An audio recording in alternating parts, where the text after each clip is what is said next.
d'un type d'arbre qui produit une certaine... il sert, disons comme ce que nous avons quand vous êtes en train de couper les oignons. Vous avez les larmes qui commencent à sortir de vos yeux. C'était cette vallée par laquelle le pèlerin passait pour aller vers Sion. Eh bien, dans votre route vers Sion, la Sion divine, sachez qu'il y a aussi ce qu'on appelle la vallée des larmes, la vallée de pleurs.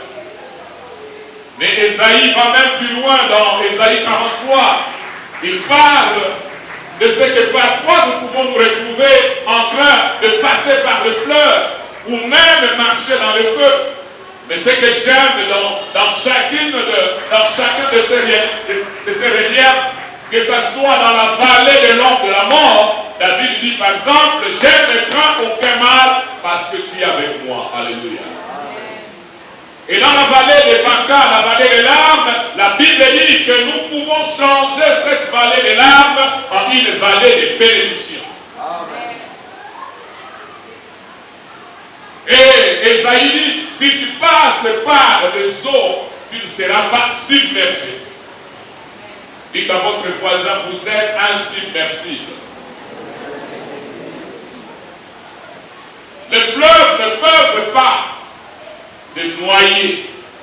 Si tu marches dans le feu, la Bible dit que tu ne seras pas brûlé. Alléluia. Le feu, il y en a. Le fleuve déborde. Mais ces fleuves ne peuvent pas te noyer. Le feu ne peut pas te brûler. La vallée des larmes, tu peux la changer en une vallée de bénédiction.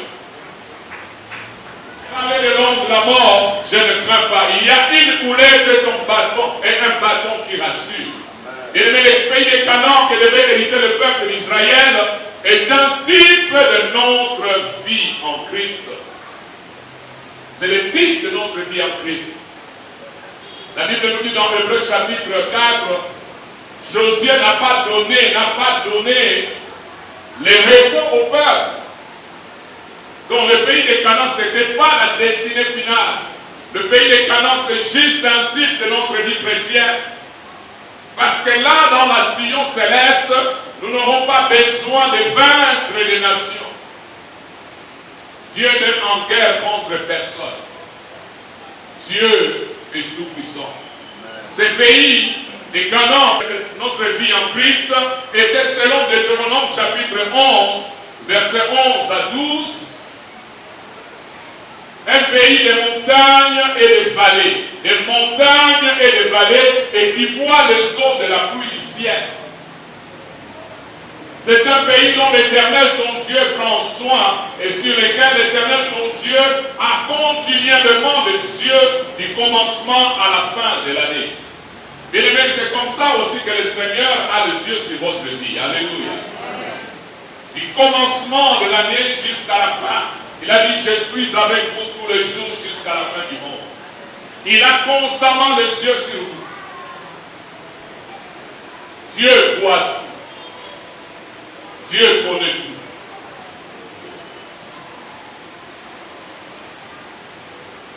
Dans notre vie en Christ, nous pouvons nous trouver tantôt sur la montagne, tantôt dans la vallée. La montagne symbolise les grands moments de victoire spirituelle. Il y a ce langage que nous avons quand nous avons un problème. Je vais monter sur la montagne. Et puis là, c'est un chant que nous chantons, qui est dans l'église de Dieu. Je vais monter sur la montagne. C'est là que l'on rencontre Dieu. C'est là que la joie nous inonde et que pour nous s'ouvre le ciel. Je vais laisser le joie du monde et me tenir tout près de Dieu. Je veux monter sur la montagne, c'est là que l'on est heureux. Sur la montagne. Des moments de grande victoire spirituelle. Par contre, la vallée est symbole des moments de troubles, des moments de combat, des moments de persécution, des moments de peine, des moments de larmes, des moments des temps d'incertitude. Les moments où nous pouvons dire les temps difficiles, les temps où le vent est contraire dans notre vie. Les moments d'incertitude, les temps difficiles, les vents contraires, la tempête qui souffle. Bien-aimés, ainsi ne soyez pas étonnés et ne vous effrayez pas surtout lorsque vous passez par la vallée des larmes.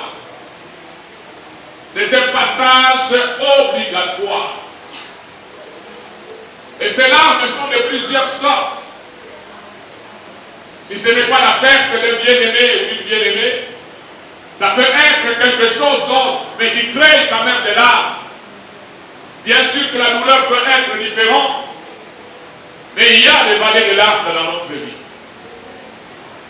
D'autres sont en train de verser des larmes à cause du péché. Oui, le péché est terrible. C'est un passage obligatoire. Mais sachez-le bien, la bonne nouvelle, c'est que vous pouvez transformer votre vallée de pleurs en un endroit plein de sources d'eau. Alléluia. Vous pouvez changer vos pleurs en des bénédictions. Même la fosse au lion dans laquelle vous pouvez vous trouver maintenant peut devenir une oasis, même pour ces bêtes affamées. Une fosse au lion représente un endroit où une personne est en train de subir de fausses accusations et même en train de faire face à la mort à cause de méchants. Mais dans la fosse au lion, vous pouvez changer cette fosse au lion. Changer comme Daniel. Daniel a été accusé faussement. Le roi l'aimait. Le roi voulait l'établir au-dessus des autres à cause de la sagesse qu'il avait. Il était captif à Babylone. Ce n'était pas son pays. C'est une nation païenne, une nation idolâtre. L'idolâtrie s'est manifestée par des statues. Et les gens, mais malgré toutes ces complications, Daniel était un homme de foi, un homme qui n'a jamais régné son Dieu. Et là, la sagesse de Dieu s'est manifestée dans sa vie. Il a été accusé faussement, jeté dans une fosse au lion. Quand le roi arrive le matin, parce que le roi n'a pas passé une bonne nuit, il pensait à Daniel. Vous savez, les monarques de ce monde, ou les rois, dans la politique, il y a tellement de pièges qu'on peut raffiner ou parfonner ou préparer. Et le roi est tombé dans ces pièges. Il ne savait pas que les décrets qu'il signait étaient contre Daniel qui était son favori. Quand il se présente le matin, un cœur lourd, une foi triste. Daniel, est-ce que ton Dieu que tu sers continuellement t'a sauvé? Il a entendu la voix. Oui, roi, vit éternellement. Amen. Dieu a envoyé son ange. Amen. Et il a fermé la gueule de lion. Amen. Cette nuit-là, les lions qui étaient affamés ont passé une bonne nuit dans la présence de l'ange. Vous pouvez changer votre fosse au lion en un véritable oasis. Alléluia. Amen. La fournaise peut aussi être une place de louange. De sorte que lorsque Nebuchadnezzar a regardé, il a vu 3 hommes qui étaient en train de se promener dans le feu. Leurs habits n'étaient pas brûlés, il n'y avait que les liens qui étaient brûlés, et il a remarqué qu'il y avait un 4e homme. Et lui-même a dit, cet homme est comme le Fils de Dieu. Amen. Dans la fournaise, ils ont passé des moments agréables, comme lorsque Pierre, au départ, quand il a marché sur les eaux, bien sûr qu'il a échoué, mais ils sont revenus ensemble avec le Seigneur. Un four, une fournaise chauffée 7 fois, qui a tué cela, ces soldats musclés qui ont jeté Shadrach, Meshach et Abednego ont eux-mêmes été tués par ces flammes. Mais eux ont changé cette fournaise en un endroit plein de bénédictions. Pourquoi, bien-aimés? vous êtes capable, c'est parce qu'en Christ, vous êtes devenus une autre espèce d'hommes et de femmes. Vous n'êtes pas n'importe quelle espèce, une espèce qui sont les prémices même de Dieu. Jacques chapitre 1, verset 18. Nous sommes les prémices. Les prémices sont les meilleurs, les premiers et les meilleurs. Le meilleur fruit. Et nous sommes les prémices de toute sa création. Chrétiens, vous êtes le prémice de Dieu. Amen. Le meilleur du soi. Dans votre entreprise devient distingué. Alléluia. N'acceptez pas de vivre dans la médiocrité. Que le terme de médiocrité appartienne à d'autres. Avec les riches. Parce qu'on peut avoir beaucoup d'argent et vivre comme un véritable pauvre. La mentalité de pauvreté, ce n'est pas l'abondance de l'argent. Vous savez, l'homme qui a une mentalité de riche, c'est un homme qui ne se cramponne pas à ses richesses, c'est un homme qui donne. Mais l'homme a la mentalité de pauvre et riche, de celui qui garde à l'excès et il ne profite même pas de sa richesse. Vous êtes bien-aimés, vous n'êtes pas ordinaire. Vous êtes une femme ou un homme surnaturel si vous êtes un enfant de Dieu. Hommes et femmes surnaturels. Vous êtes recréés à l'image de Jésus. 1 Jean chapitre 4 verset 17 dit: tel il est, tel nous sommes aussi dans ce monde. Tel il est, tel nous sommes aussi dans ce monde. Bien-aimé, sa vie surnaturelle est en vous. Vous avez sa nature, vous avez son esprit, vous avez ses capacités. C'est la parole de Dieu. Aucune circonstance ne va l'annuler. Alléluia. Les circonstances de notre vie n'annulent pas la parole de Dieu. Ainsi, vous êtes irrésistible. Vous êtes imbattable. Le feu ne peut pas vous brûler. Vous êtes insubmersible. Vous êtes en tout terrain. Vous êtes une toute saison. La Bible nous parle de Syriens qui avaient attaqué le peuple d'Israël. Ils ont attaqué Israël sur la montagne et ils ont été battus sévèrement.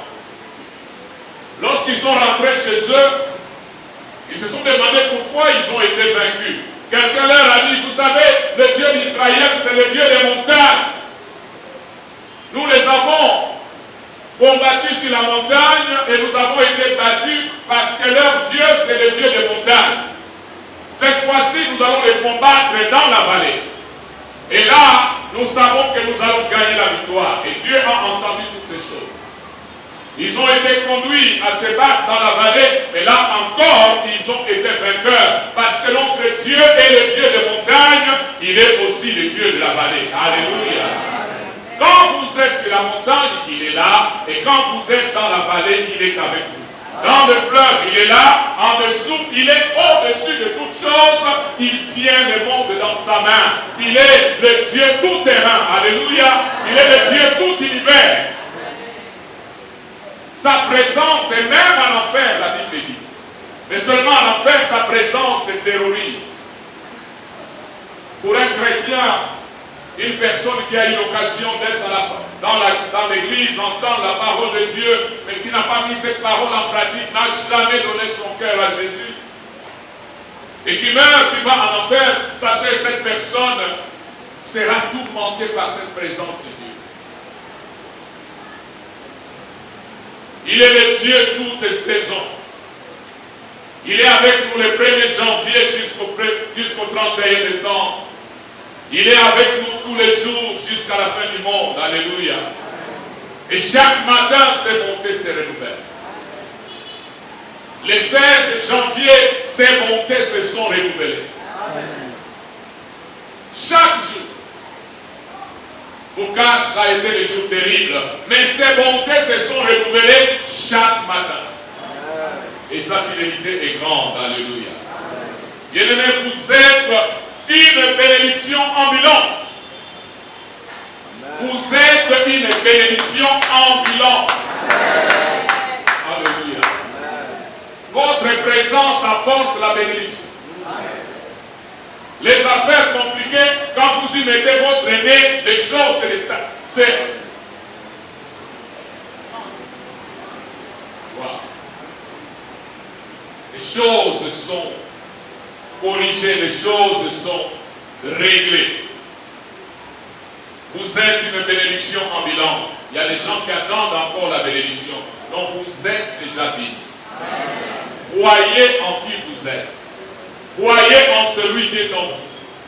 Quand j'arrive, Papa Aye Zala ici. L'autre soir, nous étions quelque part. Et nous, en passant, nous avons vu la maison des membres, l'église. Nous sommes entrés, il faisait noir. Et dès que nous sommes arrivés, il y avait la lumière. Même la personne a dit, hé, voyez, David a été. Papa Yézala ici, alléluia. C'est que vous êtes. Et je suis une bénédiction. Depuis que je suis arrivé dans ma famille, les choses changent. S'il y avait une succession de malheurs, si tout le monde était comme des gens liés, des gens qui sont des esclaves du diable, depuis que moi je suis arrivé, j'ai apporté la lumière. Vous êtes un transformateur de situations difficiles en situations favorables. Vous transformez des situations difficiles en situations favorables. Mais qu'est-ce qui vous donne? Quel est ce pouvoir secret? Le pouvoir secret, c'est la confiance en Dieu. Le pouvoir secret qui change les vallées de pleurs en vallées de baka, c'est la confiance en Dieu. La confiance dans l'amour de Dieu. La confiance dans la nature de Dieu. Ce pouvoir secret, c'est la confiance en Dieu. Les psaumes 84, le verset 5 à 7 et le verset 12. Je crois que ça va faire un peu de complication avec la fois prochaine, je vous enverrai les versets carrément. Le psaume 84, verset 5 à 7, dans ma version, il dit, heureux ceux qui placent en toi leur appui. C'est-à-dire, heureux ceux qui se confient en toi. Ils trouvent dans leur cœur des chemins tout tracés. Ils ont des chemins tout tracés, mais ils savent qu'ils passent par la vallée de Baka. Et lorsqu'ils traversent la vallée de Baka, ou la vallée de pleurs, la vallée de larmes, ils la transforment en un lieu plein de sources. C'est-à-dire, dans d'autres versions, il dit, ils en font une oasis. Et la pluie d'automne, la pluie qui apporte la bénédiction, la couvre aussi de bénédictions. J'aime cette partie. Leur force augmente pendant la marche. Et il se présente devant Dieu à Sion, Éternel des armées, heureux l'homme qui se confie en toi. La seconde révisée dit, heureux les hommes dont la force est en toi. Bien-aimé, se confier en Dieu, c'est espérer fermement en Dieu et courir auprès de lui comme le seul refuge. Au juste, Dieu ne veut pas être seulement votre refuge, mais Dieu veut être votre seul refuge. Alléluia. Il y a des gens qui ont des refuges, ils se réfugient en quelqu'un d'autre, mais en temps de malheur peuvent se réfugier de temps en temps en Dieu. Dieu ne veut pas être parmi les refuges. Dieu veut être le seul refuge. Quand vous faites de lui votre seul refuge, c'est cela la confiance. La confiance en Dieu, c'est croire dans son amour. Croire dans son amour. Croire dans sa nature. Croire dans ce qu'il est. J'ai suivi les témoignages d'un homme de Dieu qui est dans la gloire aujourd'hui. Renard Bonquet. Il a parlé un peu de la situation qui lui est arrivée dans la vie. Son père était pasteur dans l'Allemagne nazie. Et après la guerre, ils sont passés par des moments vraiment difficiles. Et il dit, en tant que pasteur, en tant que fils de pasteur, disons, en tant que famille d'un pasteur, les choses se sont compliquées encore beaucoup plus. Le papa devait, vous savez, l'Allemagne était devenu très pauvre, les gens n'avaient plus rien, il y avait la faim, la famine. Le papa même devait aller puiser, aller chercher dans les poubelles pour avoir quelque chose pour nourrir ses enfants. Ils étaient une famille de 6. Et les bonbons pour les enfants, c'est quelque chose de bien. Ils en mangeaient peut-être 2 fois l'année. Alors il dit, un jour, ils étaient en train de jouer avec son frère, qu'il appelle Peter. Et il a remarqué que dans la bouche de Peter, il y avait un bonbon. Il a dit, quand j'ai vu le bonbon dans la bouche de mon frère Peter, je me suis dit, je n'ai pas besoin d'aller me disputer avec le bonbon qui se trouvait dans la bouche de Peter. Il dit, je sais d'où vient ce bonbon. Et je sais que si Peter a un bonbon dans sa bouche, c'est que c'est maman qui lui a donné ce bonbon. Et je connais aussi la nature de maman. Maman est équitable, maman est droite. Maman ne peut pas donner un bonbon à Peter sans avoir réservé un bonbon pour chacun de nous. Alors qu'est-ce qu'il a fait? Il a couru vers maman et avec confiance a dit, maman, où est mon bonbon? Et maman lui a dit, Peter, regarde, voici ton bonbon. Alléluia. C'est ça la confiance en Dieu. Et nous apprenons cette confiance dans les caractères de nos parents. Notre Dieu nous aime. Alléluia. Amen. Dieu ne m'aime pas plus que vous. Ou Dieu ne vous aime pas plus que moi. Chacun peut puiser tout l'amour dont il a besoin auprès de Dieu. Amen. Mais cela demande la confiance. J'ai beaucoup aimé ces chants que nous avons chantés tout à l'heure. Dans ses bras d'amour. Dieu veut que vous couriez dans ses bras d'amour. Ces bras d'amour sont toujours tendus. Il y a des gens qui ne remarquent pas que ces bras sont tendus. Il vous tend les bras. C'est à vous de courir dans ces bras d'amour. Quand vous allez vous y réfugier, bien aimé, vous trouverez ces bras qui vont vous étreindre.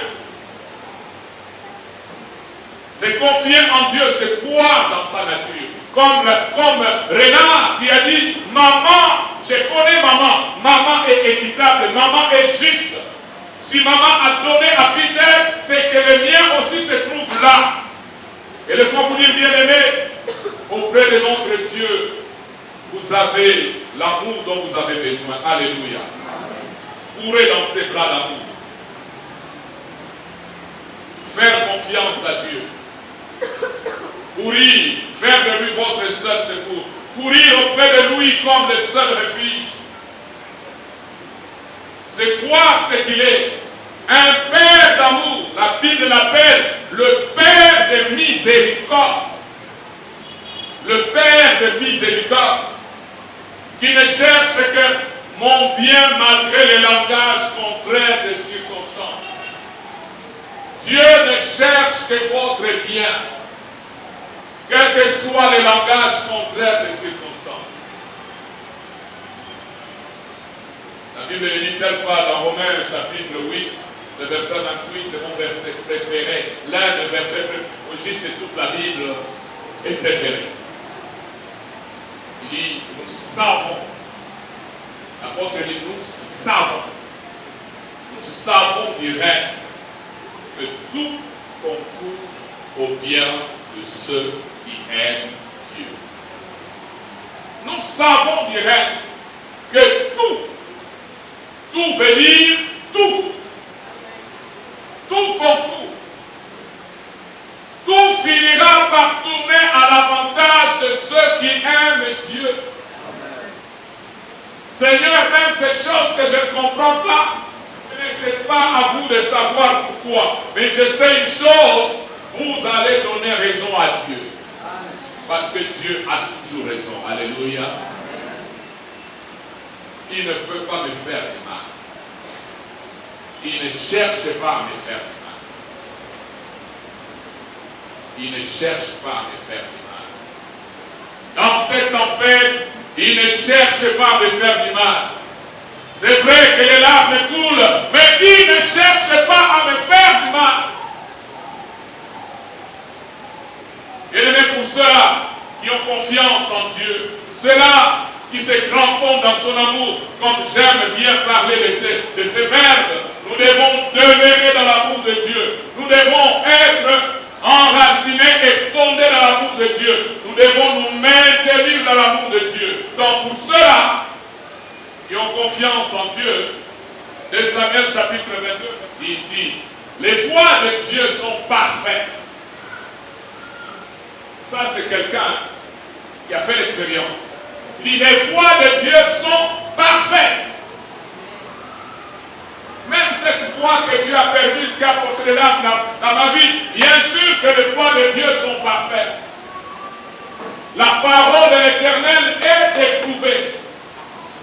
Il est un bouclier pour tous ceux qui se confient en lui. Le Seigneur est un bouclier pour tous ceux qui se confient en lui.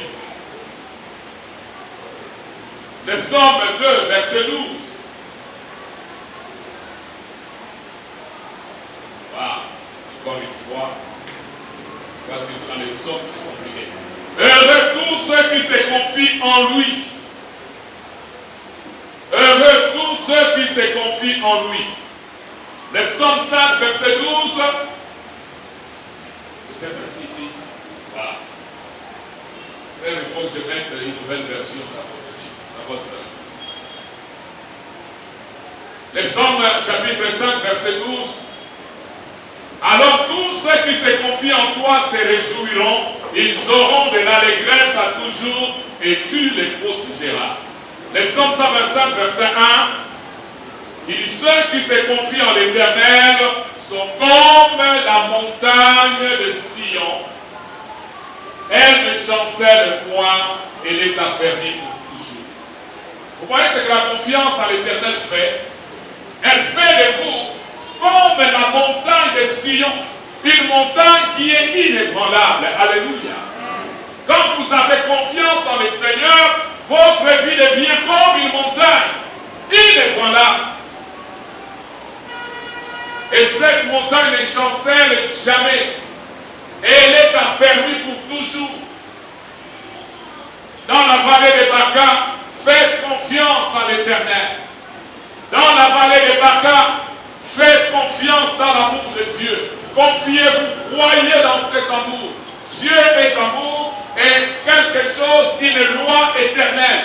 Dieu ne va pas changer, il ne changera jamais. Dieu reste amour. Et lorsque vous vous appuyez sur lui, vous devenez comme la montagne de Sion. Vous ne chancelez point, vous êtes affermis pour toujours. Je bénis Dieu pour les épreuves qui viennent dans nos vies. Je n'ai pas cessé de le dire. Mois d'octobre, novembre, décembre, je suis passé par des moments vraiment difficiles, des moments de ce qu'on peut appeler, je crois que l'autre pouvait sombrer dans ce qu'on appelle la dépression. J'étais dans la vallée. Dans la vallée. Il passait par cette vallée et cette vallée était remplie d'un type d'arbre qui produit une certaine serre, disons comme ce que nous avons quand vous êtes en train de couper les oignons. Vous avez les larmes qui commencent à sortir de vos yeux. C'était cette vallée par laquelle le pèlerin passait pour aller vers Sion. Eh bien, dans votre route vers Sion, la Sion divine, sachez qu'il y a aussi ce qu'on appelle la vallée des larmes, la vallée de pleurs. Mais Ésaïe va même plus loin dans Ésaïe 43. Il parle de ce que parfois nous pouvons nous retrouver en train de passer par le fleuve ou même marcher dans le feu. Mais ce que j'aime dans chacun de ces reliefs, que ce soit dans la vallée de l'ombre de la mort, David dit par exemple, je ne crains aucun mal parce que tu es avec moi. Alléluia. Et dans la vallée des Baca, la vallée des larmes, la Bible dit que nous pouvons changer cette vallée des larmes en une vallée de bénédiction. Et Ésaïe dit, si tu passes par les eaux, tu ne seras pas submergé. Dites à votre voisin, vous êtes insubmersible. Les fleuves ne peuvent pas te noyer. Si tu marches dans le feu, la Bible dit que tu ne seras pas brûlé. Alléluia. Le feu, il y en a. Le fleuve déborde. Mais ces fleuves ne peuvent pas te noyer. Le feu ne peut pas te brûler. La vallée des larmes, tu peux la changer en une vallée de bénédiction. La vallée de l'ombre de la mort, je ne crains pas. Il y a une houlette de ton bâton et un bâton qui rassure. Et le pays des Canaan que devait hériter le peuple d'Israël est un type de notre vie en Christ. C'est le type de notre vie en Christ. La Bible nous dit dans Hébreux chapitre 4, Josué n'a pas donné les repos au peuple. Donc le pays des Canaan, ce n'était pas la destinée finale. Le pays des Canaan, c'est juste un type de notre vie chrétienne. Parce que là, dans la Sion céleste, nous n'aurons pas besoin de vaincre les nations. Dieu n'est en guerre contre personne. Dieu est tout puissant. Ce pays des Canaan, qui est un type de notre vie en Christ, était selon Deutéronome chapitre 11, versets 11 à 12, un pays de montagnes et de vallées, de montagnes et de vallées, et qui boit les eaux de la pluie du ciel. C'est un pays dont l'Éternel, ton Dieu, prend soin et sur lequel l'Éternel, ton Dieu, a continuellement des yeux du commencement à la fin de l'année. Bien aimé, c'est comme ça aussi que le Seigneur a les yeux sur votre vie. Alléluia. Du commencement de l'année jusqu'à la fin. Il a dit, je suis avec vous tous les jours jusqu'à la fin du monde. Il a constamment les yeux sur vous. Rien ne vous arrive. Dieu voit tout. Dieu connaît tout.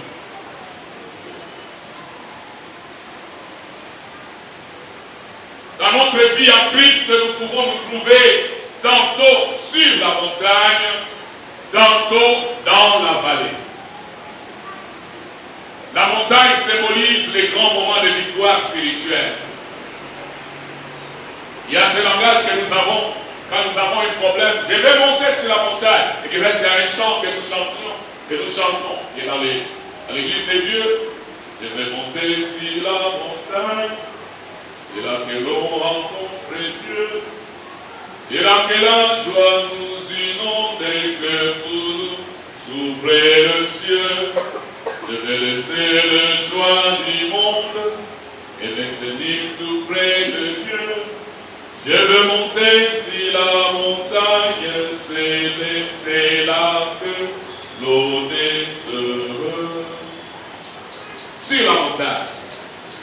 Des moments de grande victoire spirituelle. Par contre, la vallée est symbole des moments de troubles, des moments de combat, des moments de persécution, des moments de peine, des moments de larmes, des moments ou des temps d'incertitude.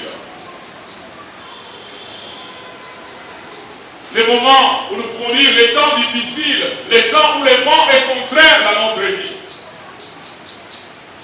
Eh bien, je n'ai pas vu, il y a notre frère qui est là, notre frère Patrick. Merci frère d'être là.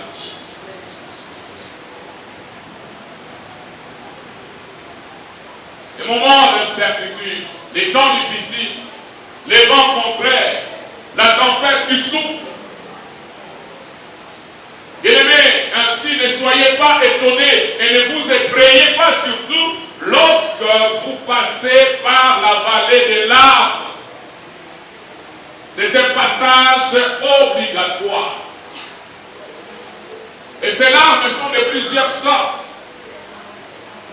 Si ce n'est pas la perte d'un bien-aimé ou d'une bien-aimée, ça peut être quelque chose d'autre, mais qui crée quand même des larmes. Bien sûr que la douleur peut être différente, mais il y a des vallées de larmes dans notre vie. D'autres sont en train de verser des larmes à cause du péché. Oui, le péché est terrible. À mon bien, tout concourt à votre bien. Faites-lui confiance. Le psaume 65, verset 2, il dit, toi qui écoutes la prière, tous les hommes viendront à toi.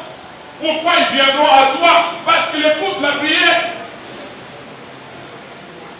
Oh, j'ai beaucoup de choses que tu as faites dans ma vie. Beaucoup de témoignages. Témoignages d'argent, témoignages de guérison, témoignages de ceci, témoignages de voyage, témoignages dans tous les domaines. Chaque fois que nous avons mis notre confiance en lui, il est intervenu. Faites-lui confiance.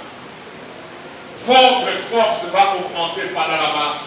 Et pendant ces temps de ténèbres, pendant ces temps de la vallée, pendant ces temps de solitude, ces temps d'angoisse, ces temps de peur.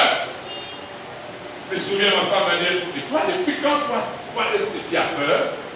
Tu as peur? Et je commençais même à avoir peur parce que ma femme m'a dit que j'avais peur.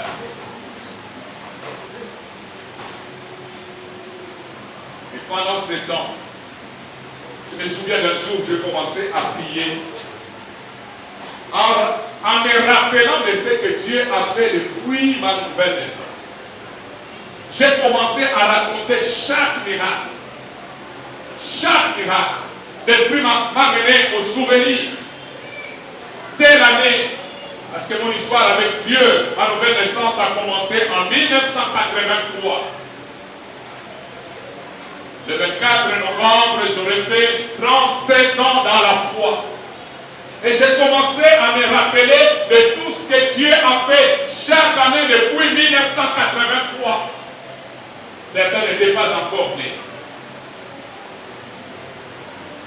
À ma semble, vous êtes déjà nés.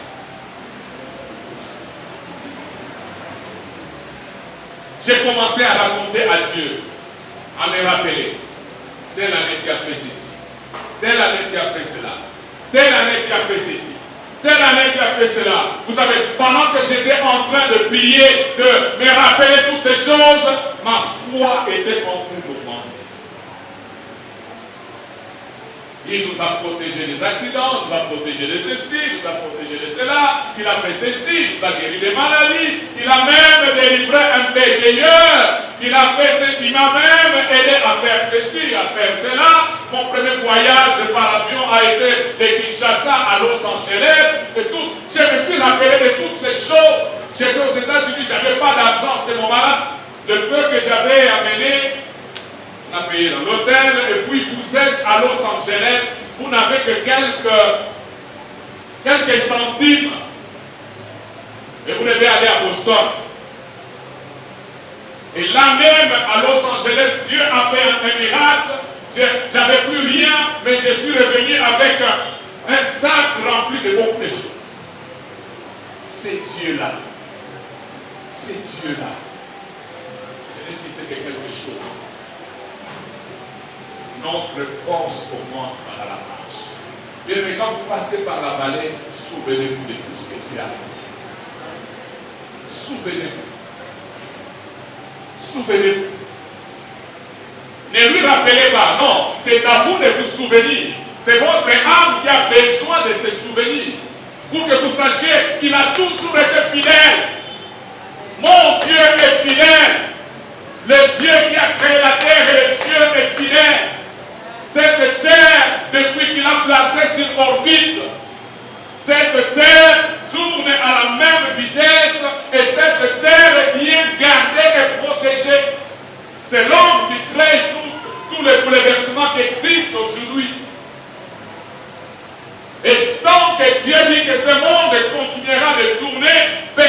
ne pourra l'arrêter. Le jour va se lever toujours et la nuit viendra toujours. Et pour vous qui êtes dans la nuit, je peux vous dire, quelle que soit la durée de la nuit, le jour finira par paraître. Il reste notre soleil, notre Seigneur plutôt est un soleil dans un bouclier. Notre force augmente pendant notre marche. Et nous venons à lui parce qu'il exauce à la prière. Bien-aimé, Dieu exauce encore à la prière. Celui à la prière duquel Dieu a déjà exaucé aura encore le courage et l'envie de prier. Dans Ésaïe chapitre 40, le verset 29 à 31, voilà ce qu'il fait. Il donne de la force à celui qui est fatigué. Êtes-vous fatigué ce matin? Voilà la réponse. Il donne de la force et il augmente la vigueur de celui qui tombe en défaillance. Les adolescents se fatiguent et c'est là, vous voyez, les adolescents et les jeunes hommes chancellent. Dans nos terrains, disons, quand il y a les championnats du monde, soit de football, soit d'athlétisme, ce ne sont pas des vieux qu'on voit, ce sont des adolescents et des jeunes hommes. Mais même eux peuvent tomber en défaillance. Même eux peuvent chanceler. Le verset 31, vous pouvez vous le lire avec moi si vous pouvez voir de loin. Allons-y. Mais ceux qui se confient en l'Éternel renouvellent leur force. Ils prennent le vol comme les aigles, ils courent et ne se lassent point, ils marchent et ne se fatiguent point. Ceux qui se confient en l'Éternel. Ceux qui ont confiance en sa bonté, ceux qui croient en son amour. Qu'est-ce qui a permis à Jésus d'être dans cette barque qui se remplissait déjà d'eau alors que les disciples priaient, avaient peur, lui il dormait calmement. Et quand on l'a réveillé, il s'est levé sans précipitation, juste pour parler à la mer, et la mer se tue. Qu'est-ce qui a fait la différence? Il a même fait des reproches. Pourquoi n'avez-vous pas de foi? La foi en quoi? Mais la foi dans l'amour du Père. Comme pour leur dire, vous pensez que le Père allait permettre que moi je coule? Vous pensez que le Père allait me laisser mourir dans l'eau? Ceux qui se confient à l'Éternel. Le terme se confier ici veut dire le terme rester en dessous d'une charge, mais déterminé à supporter cette charge parce que je sais que celui qui a fait la promesse est fidèle. Pour veut dire en dessous, mais non, rester en dessous. Quelle que soit la charge des circonstances négatives, moi j'ai décidé de rester en dessous, faisant confiance que mon Père éternel ne va pas m'abandonner. Quand vous avez ce genre de confiance, la Bible dit, ceux qui se confient en l'Éternel de cette manière renouvellent leur force. Le verbe renouveler ici, c'est ils échangent leur force. Vos faiblesses sont communiquées à Dieu et lui vous communique sa force. Il y a échange de force. Et qu'est-ce qui arrive? Ils prennent un vol. Le vol de l'aigle est un vol puissant, un vol plané. Ils prennent leur vol non pas comme les hirondelles, mais comme les aigles. Les aigles sont les seuls oiseaux, comme je vais encore le répéter, qui n'ont pas peur de la tempête. La tempête, c'est leur moment favori. Ils peuvent voler au-dessus de la tempête. Ils renouvellent leur force. Et ils prennent le vol comme les aigles. Ils courent et ne se lassent point. Ils marchent et ils ne se fatiguent point. Quand j'étais dans ces moments, c'était ce verset qui m'a dégagé. J'ai crié à Dieu, Seigneur, je sais ce dont j'ai besoin ici. C'est ta force. C'est ta force. Et maintenant, je peux courir sans me lasser. Je peux marcher sans me fatiguer. Ceux qui se confient à l'Éternel ont un pouvoir secret. Leur force se renouvelle. Leur force augmente alors qu'ils marchent. Bien-aimés, ne vous arrêtez pas, marchez. Ne vous arrêtez pas. Il y a des obstacles dans votre vie. Ceux qui viennent aux études bibliques, nous avons parlé des chaussures que portaient les soldats romains. Ces chaussures leur permettaient de marcher, de continuer de marcher dans les obstacles. Dieu veut que vous marchiez. Ne vous arrêtez pas. Il ne va pas vous abandonner. Dites à votre voisin, il ne va pas vous abandonner. Il n'a jamais abandonné personne. Alléluia. Vous ne serez pas les premiers. Vous ne serez pas les premiers. Pour conclure, bien-aimés, je ne sais pas ce matin dans quelle vallée vous vous trouvez aujourd'hui. Je ne sais pas dans quelle fournaise les circonstances de la vie vous ont plongé. Je ne sais au fond de quelle fosse au lion vous êtes. Je ne sais pas dans quel bar qui est sur une mer ballottée par le vent contraire. Ça peut être un péché que vous n'arrivez pas à vaincre. Peut-être une maladie déclarée médicalement incurable. Peut-être un problème financier insurmontable. Un problème physique, un problème émotionnel, un problème au niveau mental. Votre morale est tellement bas à cause de la lutte. Quoi que ce soit, point de besoin pour vous de vous lamenter ou d'avoir peur. La réponse que vous devez donner, c'est la confiance en l'Éternel. Confiez-vous dans le Seigneur. Ne vous comparez pas aux gens. Ne dites pas, mais tel s'est confié et il n'a pas vu. La parole de Dieu ne change pas parce que quelque chose est arrivé. La parole reste la parole. Et nous connaissons le cœur de notre Père. Dieu ne fait rien pour rien. Ce qu'il fait, ce qu'il permet, sera finalement à notre avantage. Je ne comprends pas, mais je sais que ça tournera à mon avantage. Confiez-vous à l'Éternel votre Dieu et vous serez affermis. Confiez-vous en sa parole et vous réussirez. Confiez-vous dans le Seigneur. Rendez-lui grâce malgré ces circonstances adverses. Et bientôt, votre vallée de pleurs se transformera en bénédiction et en louange. Voilà, dans cette année de louange, nous n'allons pas nous arrêter choses et dans toutes choses. C'est cela le secret qui change nos pleurs en bénédiction.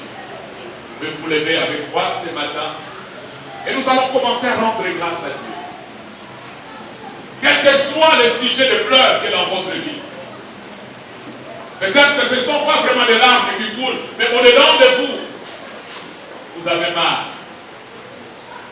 Nous allons lui dire merci.